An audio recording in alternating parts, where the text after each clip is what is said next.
This is how I turned my pretty crappy first drafts of my college essay into one that got me into every school I applied to, including Stanford in 2025. I wrote a lot of drafts, a lot of which were incomplete and a lot of which were really bad.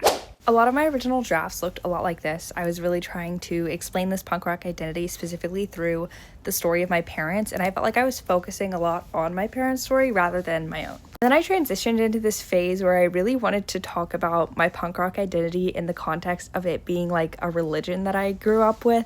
This was me trying to explain learning about religion in the 6th grade for the first time and realizing that I didn't need it because I had this punk rock ideology instead. And then I was like, oh, I grew up in the South, religion is a really big thing here. And so I tried to kind of explain how growing up in the South, it was really unique not being religious at all.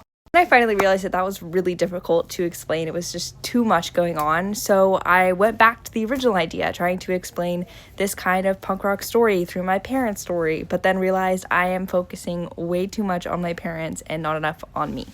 So then I went back to the religion thing, and I actually really liked this hook that I wrote on this one, but it was just such a complicated idea to convey in the right way, and I just ultimately decided that I needed to abandon it.